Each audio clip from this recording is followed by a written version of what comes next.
Okay, still 11:56. So.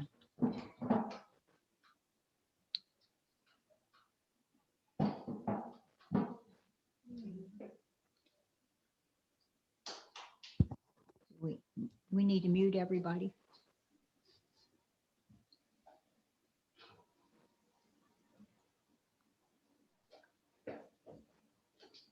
Okay.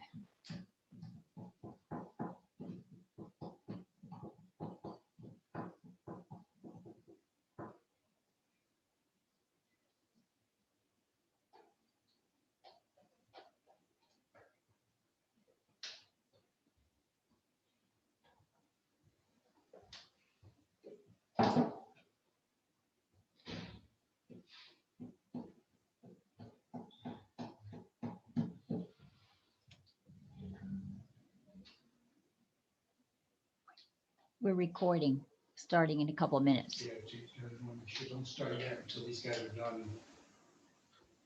Well, we're supposed to start at noon. Yeah, I know, that's what I'm saying, but I thought you were already doing it. Yeah, no. Okay, great.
One more minute.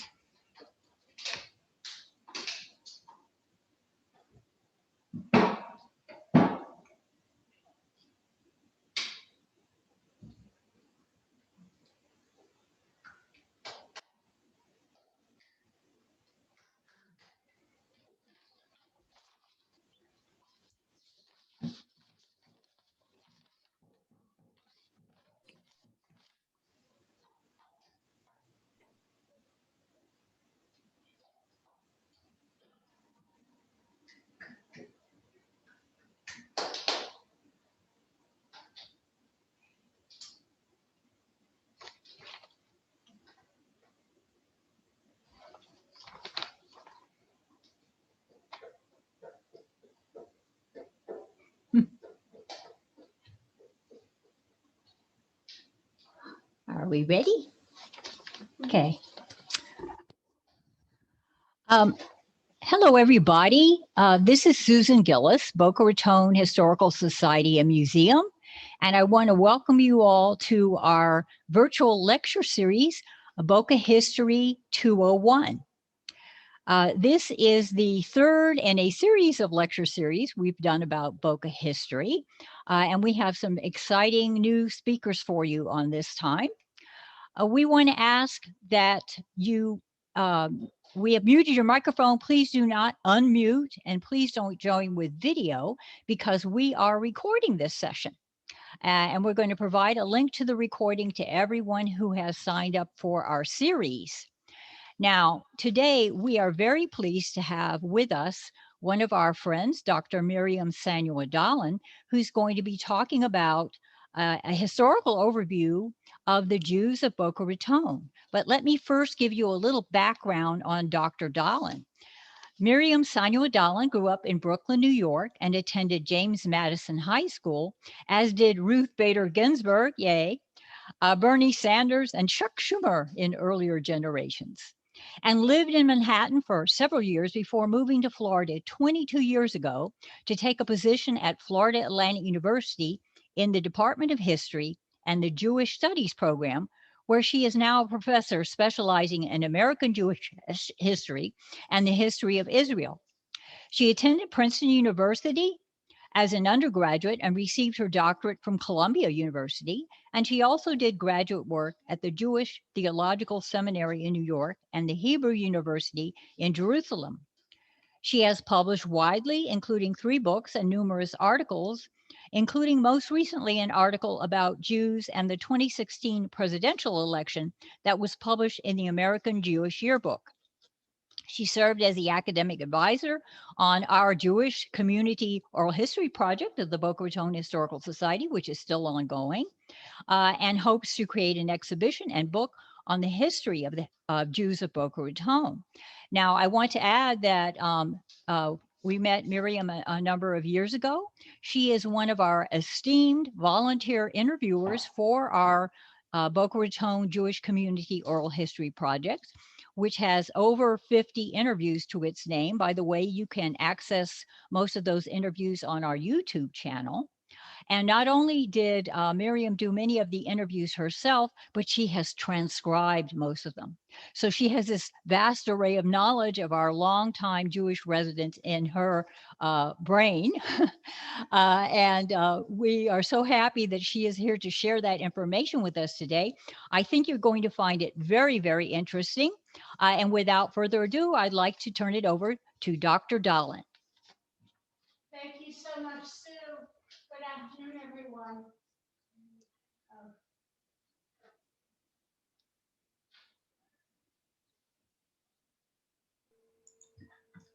Thank you so much, Sue. Good afternoon, everyone. Thank you so much for coming this afternoon. And my thanks to Sue Gillis and the staff and board of the Boca Raton Historical Society and Museum for inviting me to speak today. And I'm very want to let you know that the oral history program is still ongoing, and the transcripts will also be available at some point too, so all of you will be able to look them up.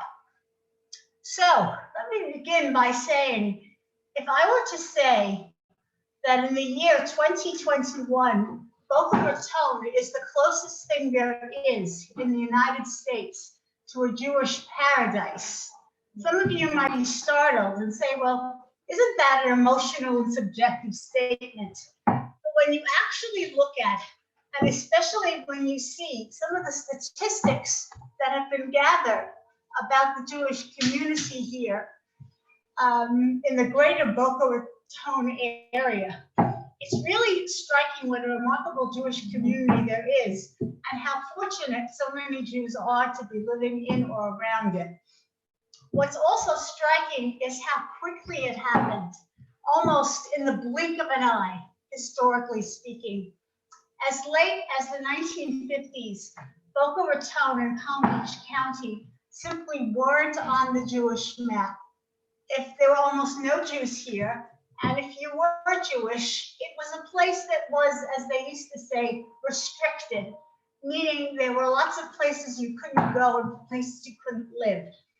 In 1970, when they did the first survey of South Palm Beach County, which includes Boca Raton and Delray Beach, they found barely 1,000 Jews in this area, 1,150 to be exact. And those were the ones who admitted it when a surveyor called them on the phone. There were probably others who wouldn't admit it. Then suddenly, between 1970 and 1980 is when it began. Jews started flocking in for reasons not dissimilar to the reasons they are flocking here now. Everybody is flocking here now, but especially Jewish people from the New York area. In the 1970s and 1980s, life in New York City and the greater New York area was becoming terrible. There was very high crime, disproportionately directed against the elderly. There was racial unrest and violence. There was an explosion in the use of illegal drugs. And then there was the fiscal crisis. New York City was virtually bankrupt. It almost went bankrupt. Many New Yorkers, or former New Yorkers, remember the front page headline in huge letters in the New York Post in 1975. 4-2 City, drop dead. And this was his way of announcing, President Ford at the time, that the federal government would not be sending any funds to bail the city out. I was at a Brooklyn public school at the time and remember the effect of having massive teaching and staff layoffs. And there were 45 students in a class. And I remember sitting on a windowsill because there were not enough seats in the room. That's how bad it was. And New York City public schools have been among the crown jewels of the city. Many people at that time either moved to the suburbs or they moved to Florida. In fact, with what's going on in New York now, many are saying we are going backwards to the 1970s, and people are fleeing the city and coming to Florida in similar ways. Only this time, it's almost all young families with children and not that many retirees. Retirees are tending to go to North Carolina or other states. At the same time, in the 1970s, that you had all this crime and instability in New York City, and it was similar in other large urban areas. You had Jewish developers in South Florida building all these new communities and advertising their wares in local New York City borough newspapers and the sides of buses even. Century Village was advertised on the sides of buses. This had already been going on since the late 1960s. Boca Raton was safe, it was beautiful, it had a prestigious name, it had gorgeous weather. The cost of living was a fraction of what it was in New York. It had a favorable tax climate, and people just ran. Because the city of Boca Raton had put in strict limits on development, most of the building took place in the western parts, in the unincorporated Palm Beach County part, where people still had a Boca Raton mailing address. In time, there was much more of a distinction between East Boca and West Boca, and to some extent there still is. But in time, that separation has eased. And many of the areas that were originally built to the west in the unincorporated areas, including the largest concentration of Orthodox Jews, were eventually annexed to the city of Boca Raton. So that solved a lot of the division. But the unincorporated part is the jurisdiction of the Jewish Federation of South Palm Beach County. So I refer to it as Greater Boca Raton. So in 1970, as I said, there were barely 1,000 Jews in all of Boca Raton and Delray Beach. And then just listen to these numbers. In just 10 years, by 1980, there were 37,000. By 1984, 4 years later, there were almost 62,000, and between 5,000 and 6,000 Jewish persons were moving into the area every year. One prominent realtor, Herb Gimelstob, spoke of having in his real estate office 160 full-time agents just to deal with all the people shopping for houses and condos. By 2005, the number of Jews in South Palm Beach County was approaching 140,000, where there were barely 1,035 years earlier. And the rapid growth in the size and importance of the community was also reflected in the formation of a Jewish Federation, specifically for South Palm Beach County in 1979, and the building of an enormous campus fort in West Boca that was not only the largest of its kind in Florida, but one of the largest in America. Jewish federations are like the central address for the Jewish community, and they provide social services and recreational facilities and all sorts of things to the community. And it happened that a Jewish Federation for all of Palm Beach County had been established in 1962 already. There was a large population of Jewish businessmen in West Palm Beach, and there was some Jewish settlements in Palm Beach.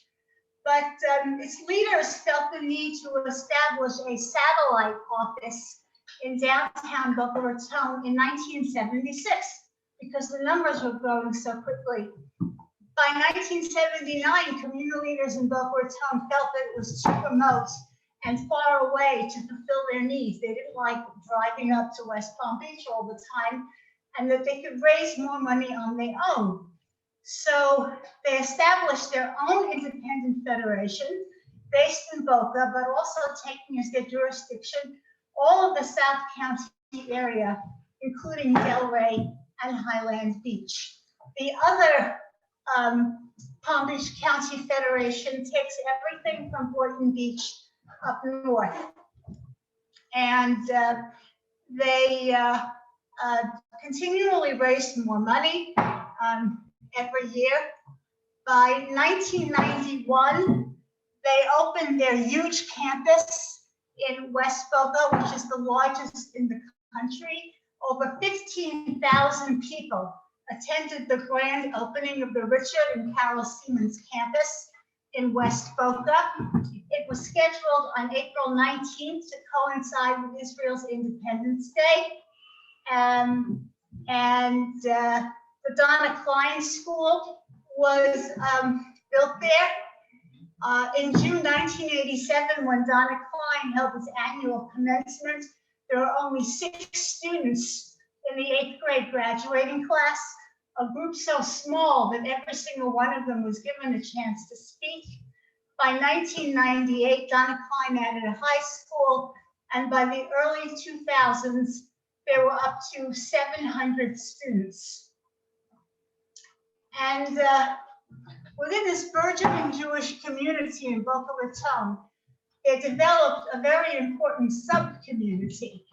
Boca Raton has been established as one of the world's major centers for modern Orthodox Judaism. This is a group that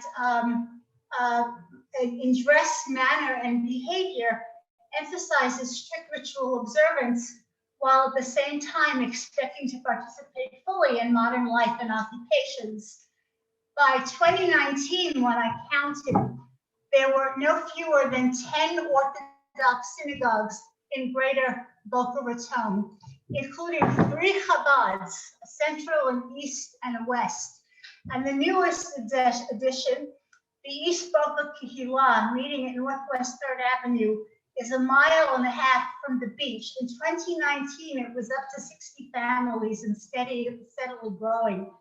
There are also 5, and by today, maybe 6, Orthodox all-day Jewish schools, including the Katz Yeshiva High School of South Florida, the Torah Academy of Boca Raton, and the brand new Hadar High School for girls.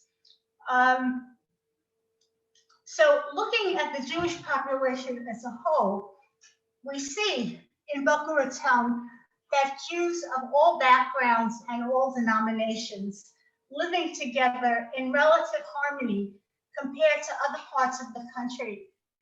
And that is not an accident. People work very hard behind the scenes to make sure that rabbis from different groups communicate with each other on issues of common concern. And that makes the Boca Raton area fairly unusual. The state of Israel actually gave Boca Raton a prize for that a couple of years ago, the Jewish Unity Prize, which I could talk about a little more.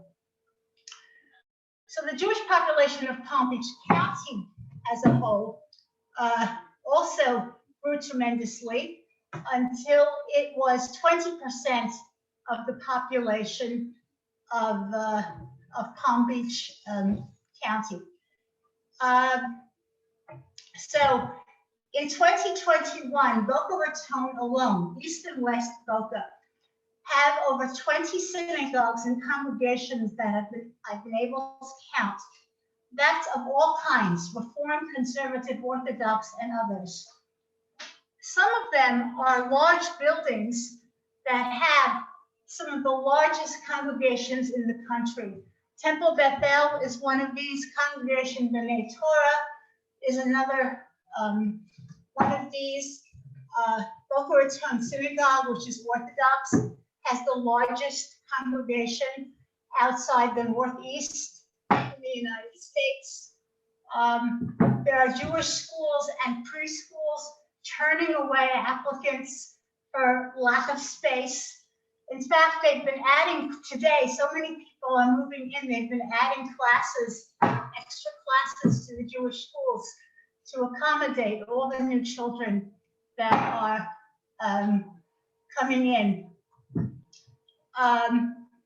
The Federation oversees agencies providing cradle-to-grave services for thousands of people, including a system for taking care of special needs children and adults that is a subject of national envy.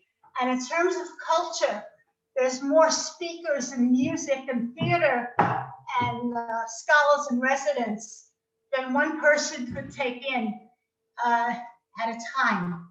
And in terms of food, there are enough bagel places, kosher pizzerias. There was a kosher Dunkin' Donuts for a while, but there's enough kosher food available in supermarkets, bakers, and numerous fine kosher restaurants to keep the most demanding Jewish gourmet satisfied. So it truly is breathtaking. And all of this happened, as I said, in the blink of an eye, historically speaking. So to find a more densely populated Jewish area, you would have to go to Israel. Now, the South Florida is actually the third largest Jewish population in the United States. The first is the New York area, the second is Los Angeles, and third is South Florida. But in terms of density, when they examined South Palm Beach County in 2005, they found that 47% of the people in South Palm Beach County identified as Jewish. That's almost half. So that's where you get the figure that almost half the people in Boca Raton are Jewish, which is not quite correct, but that's what it was in 2005. They did another survey in 2018, and by that time, the Jewish population was only a third of Boca Raton. That's because so many other people of all backgrounds were moving in to Boca Raton, but that's still tremendous population density. And indeed, there are enormous subdivisions and developments in Boca Raton, especially in West Boca, where there are thousands and thousands of residents, and 99.9% of them are Jewish. And it's not just retirees anymore. I'll just wrap up my statistical part of this talk by saying that the most recent survey done by the Federation in 2018 shows that Jewish retirees are gradually being replaced by young Jewish families with children. The number of Jewish children has more than doubled. And get this, the median age of Jewish people in Greater Boca Raton has plunged from 71 years old down to 56 since 2005. So the average Boca Raton Jewish person is much, much younger. The median age is much, much younger. In fact, Boca Raton is bucking all the trends we're seeing in Jewish communities in the rest of the country. Everywhere else, Jewish communities are getting older and smaller and less Jewish as synagogues close and institutions contract. In Boca Raton, by contrast, the Jewish community is getting larger and younger, and more Jewish institutions and schools and synagogues are being established. So the future of American Jewry may very well be right here. So that's a vision of how the community grew and what's here. And I became very interested in uncovering some of the history of how and why this happened, and the great contrast in Jewish life here between today and not that long ago, when there was basically nothing here. So now I'm going to share some of what I found out with you today. And in the process, I'm going to talk about the history of Boca Raton in general and the history of Florida in general, because the history of the Jewish community takes place within that general context. That's one of the reasons the subject is so fascinating. If you're studying one community, you also have to study the whole state and the whole city. In the course of the 20th century, there was a massive migration from other parts of the country and Canada to the state of Florida. And Jews were part of that migration and came partly for the same reasons everybody else came. In 1939, Florida was basically an empty state. It was like one of the least populated states in the Union. And in terms of electoral strength, would you believe that in the 1944 election, New York State had 47 electoral votes? I don't know, I think Florida had 4. Now, what do we know about Boca Raton? Today, it's a very prestigious and desirable address. It's been called the Beverly Hills of Florida. It's been called Silicon Beach and the Internet Coast for its high-tech companies. Lately, it's become a center for high finance as well. It has a wide variety of housing so that people of all income levels can live together. However, if we go back not too many years, there was basically here. I don't mean that there was basically nothing here Jewishly speaking. There was nothing here generally speaking. Boca Raton, as many of you who have followed the history of it in previous lectures and exhibits, has been called the small town that became big overnight. It began as a tiny farming community growing fruits and vegetables, mostly pineapples and green beans. Many of the people who lived here were dirt poor. Even as late as the 1950 US Census, there were fewer than 1,000 permanent residents here. And those, you could probably count the openly identified Jewish residents on fewer than the figures of both hands. We do know the first Jewish family in Boca Raton. They were Harry and Florence Brown. The family name was originally Boguslavsky. They arrived here from St. Louis in 1931 and opened a store, which eventually became a very popular diner and bar known as Brown's in the 1950s.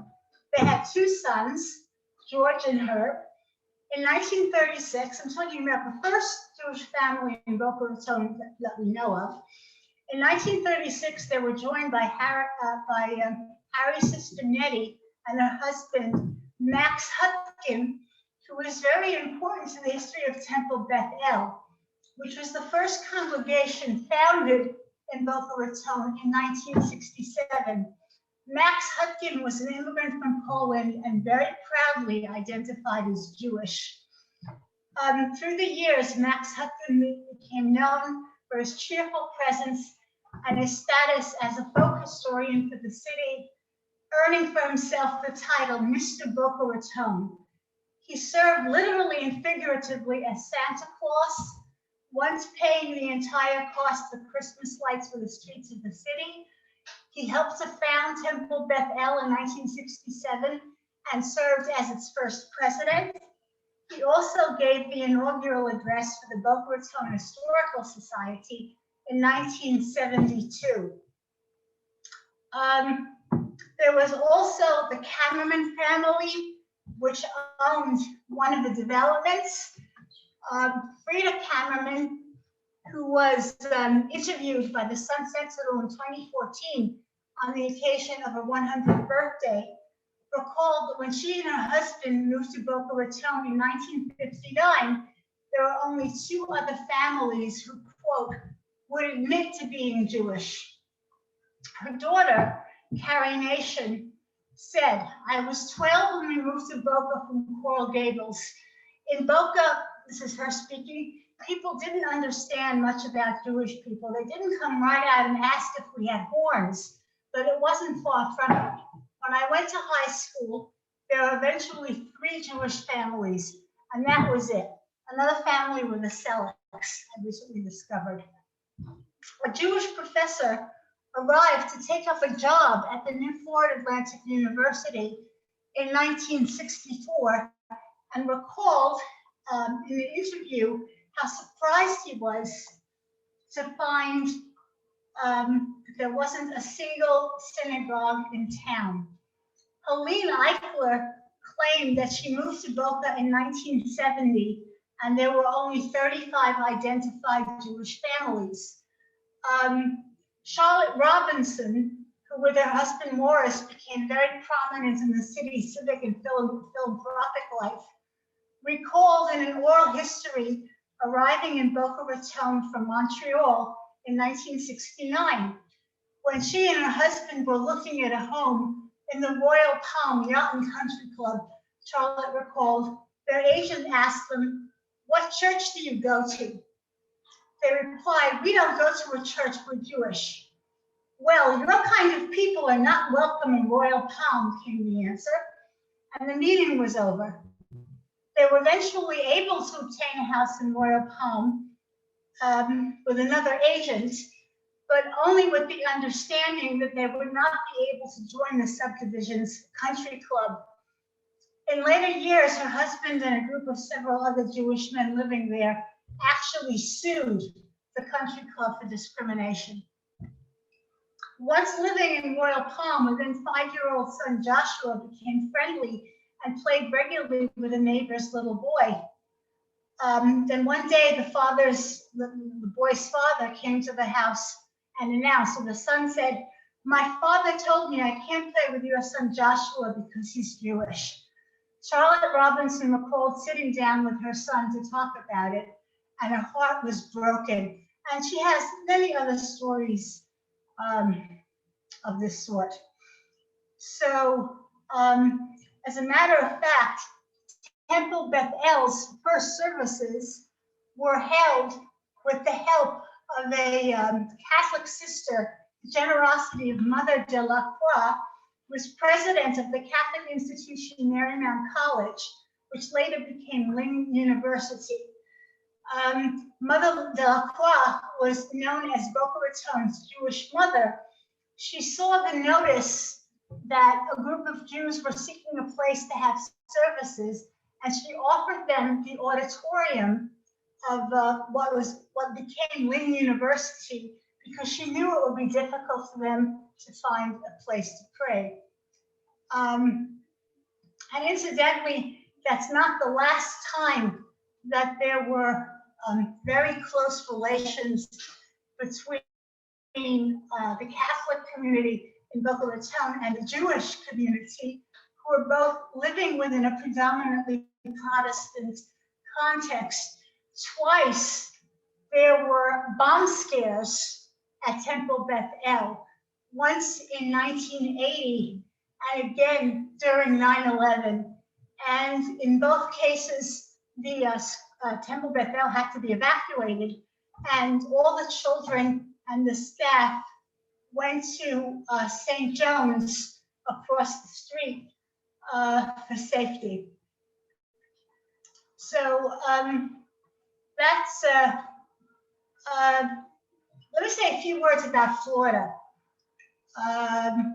Florida was basically wilderness And most of the settlement was very close to the northern part of the state.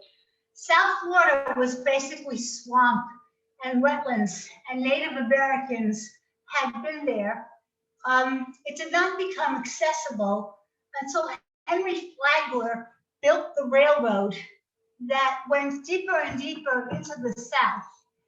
And as he built the railroad, he saw the potential of South Florida as a place for people who were ill and needed warm winters. And he saw that if he could build transportation and develop the land and build luxury hotels, he could make a fortune. So he built railroads and hotels all the way down south, including the breakers. And along with the railroad, he got millions of acres to develop. And then in the 1920s came the motor car, and people could drive down to South Florida. Historians used to say that the 3 A's built Miami, so South Florida, the Army, the airplane, and air conditioning. There was the perfection of air conditioning, which was, of course, very important, so you could live here year-round. There was mosquito and pest control, which was very important. Florida was unlivable until they found a way to get rid of the mosquitoes. The whole state became important as a place for Army and Navy bases during World War II. And then there was the economic revolution of pensions and Social Security and portable benefits, which meant retirees could leave the circle of their families and come down to Florida to retire, where the tax structure also favored them. You know, normally when you retired, you needed people to take care of you. You needed to stay close to your family. But with things like pensions and Social Security, you could take that money with you. So that encouraged people to move to Florida. And then Boca Raton was turned into a huge army base during World War II. There were about 15,000 men and women a year stationed in Boca Raton, which trained people for the Air Force and for using radar. So Boca Raton began as a stop on Flagler's railroad, basically, and it was a tiny little town with like one post office and a one-room school. And in the 1920s, there was a land boom here. And the person who really put Boca Raton on the map was a person by the name of Addison Meisner. And that name is probably familiar to most of you, because a lot of you, because his name is on everything. Addison Meisner was an architect who spent years building gorgeous mansions for wealthy patrons in Palm Beach before deciding to become a developer himself.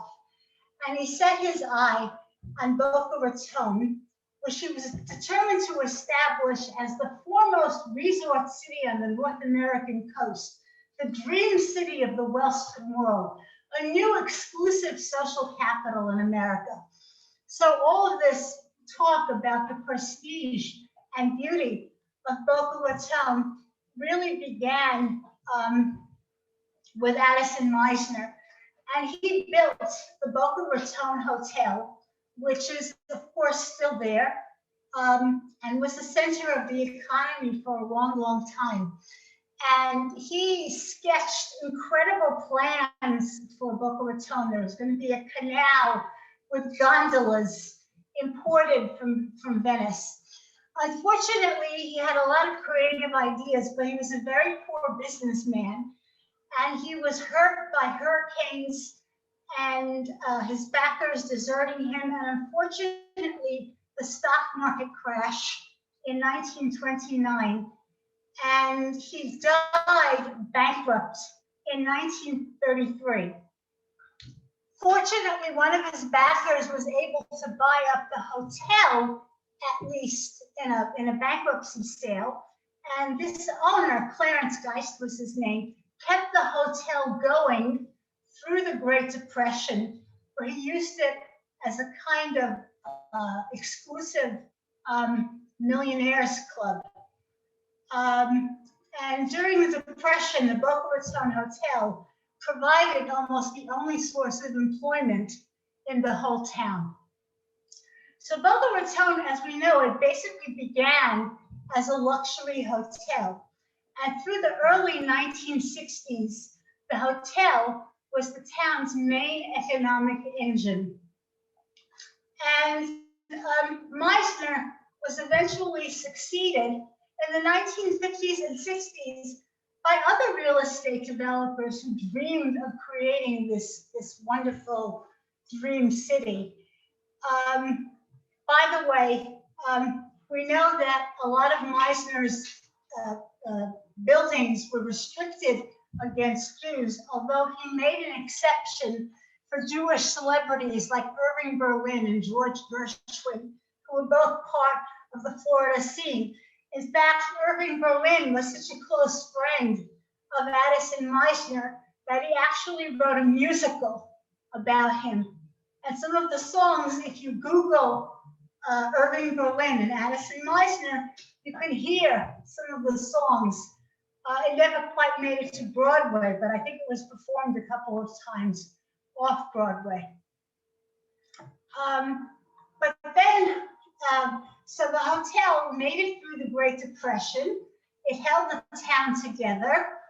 And then the army came in 1941, 42, and took over the town, basically, and built this huge army base and requisitioned the hotel as a dormitory, as a barracks for its officers.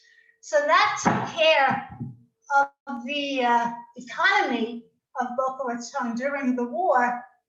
But then in 1944, the army announced that they were going to have to turn the hotel over, and the Geist family, by then Clarence Geist had passed away, and there was only his wife and daughters, and they didn't have money to keep the hotel together, and they were very anxiously looking for a buyer, and they found one that Geist himself might not have approved.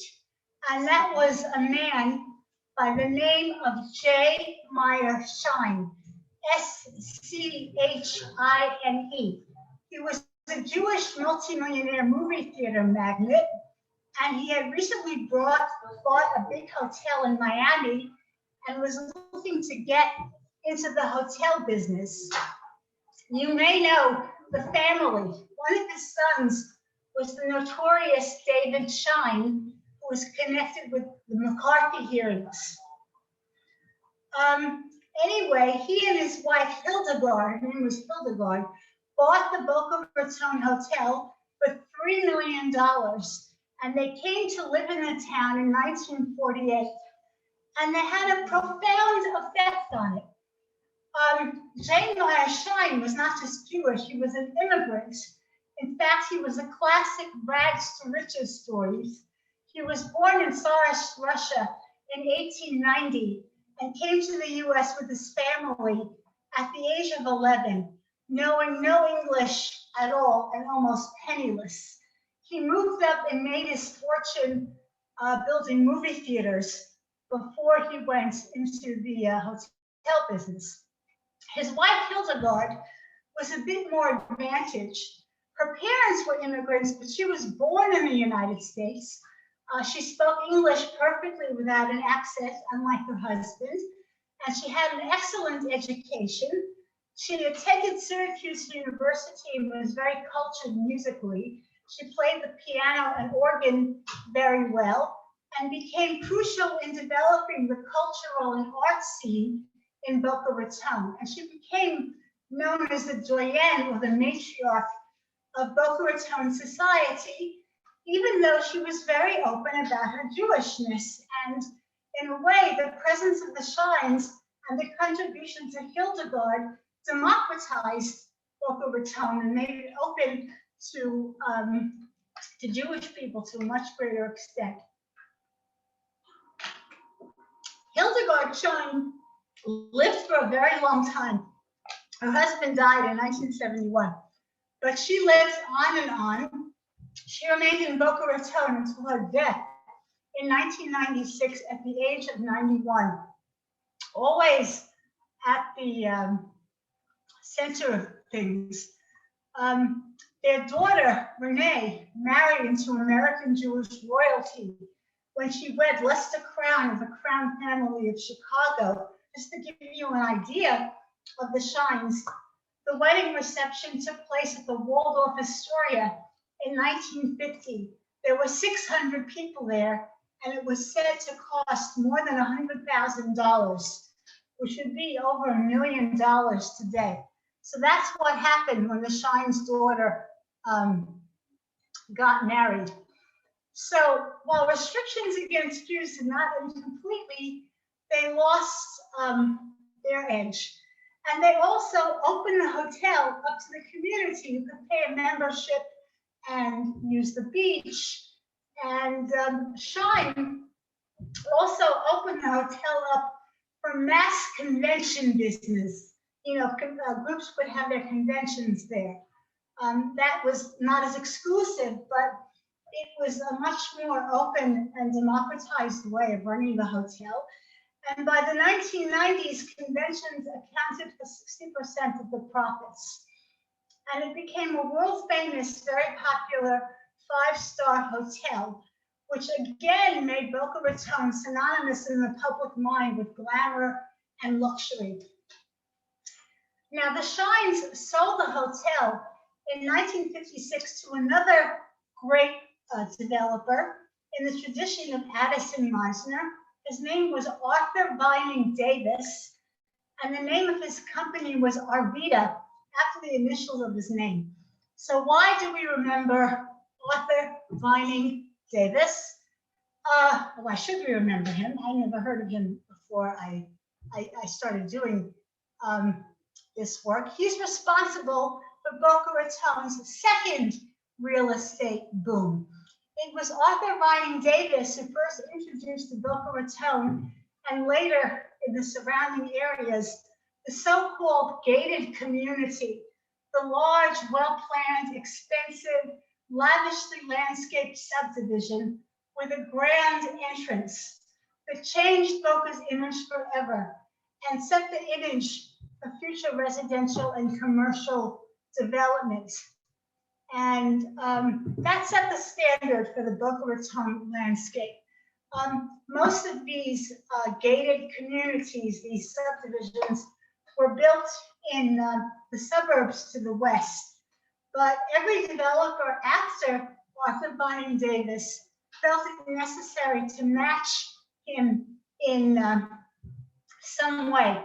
Between 1973 and 1988, they built these huge gated communities all along Glades Road from East Boca all the way out almost to the Everglades.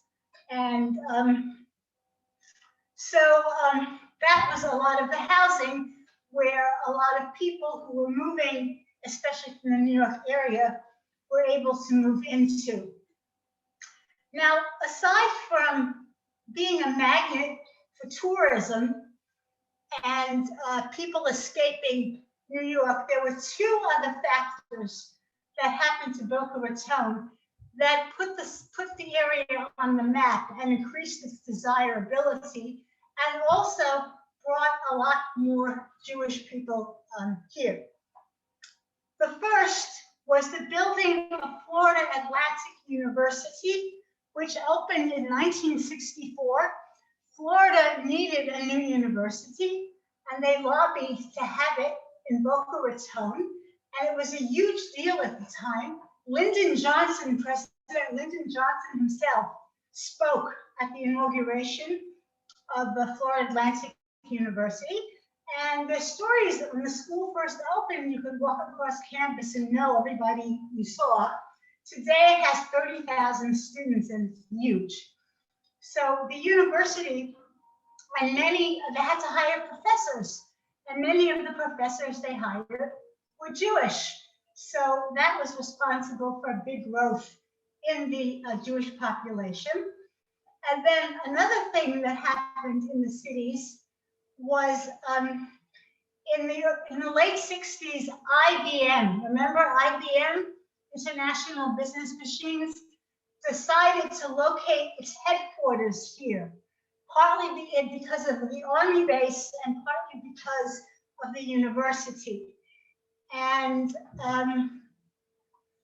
oh, by the way, most of the land, the army-based land, was donated to Florida Atlantic University. So they got the land for free. That was part of the deal.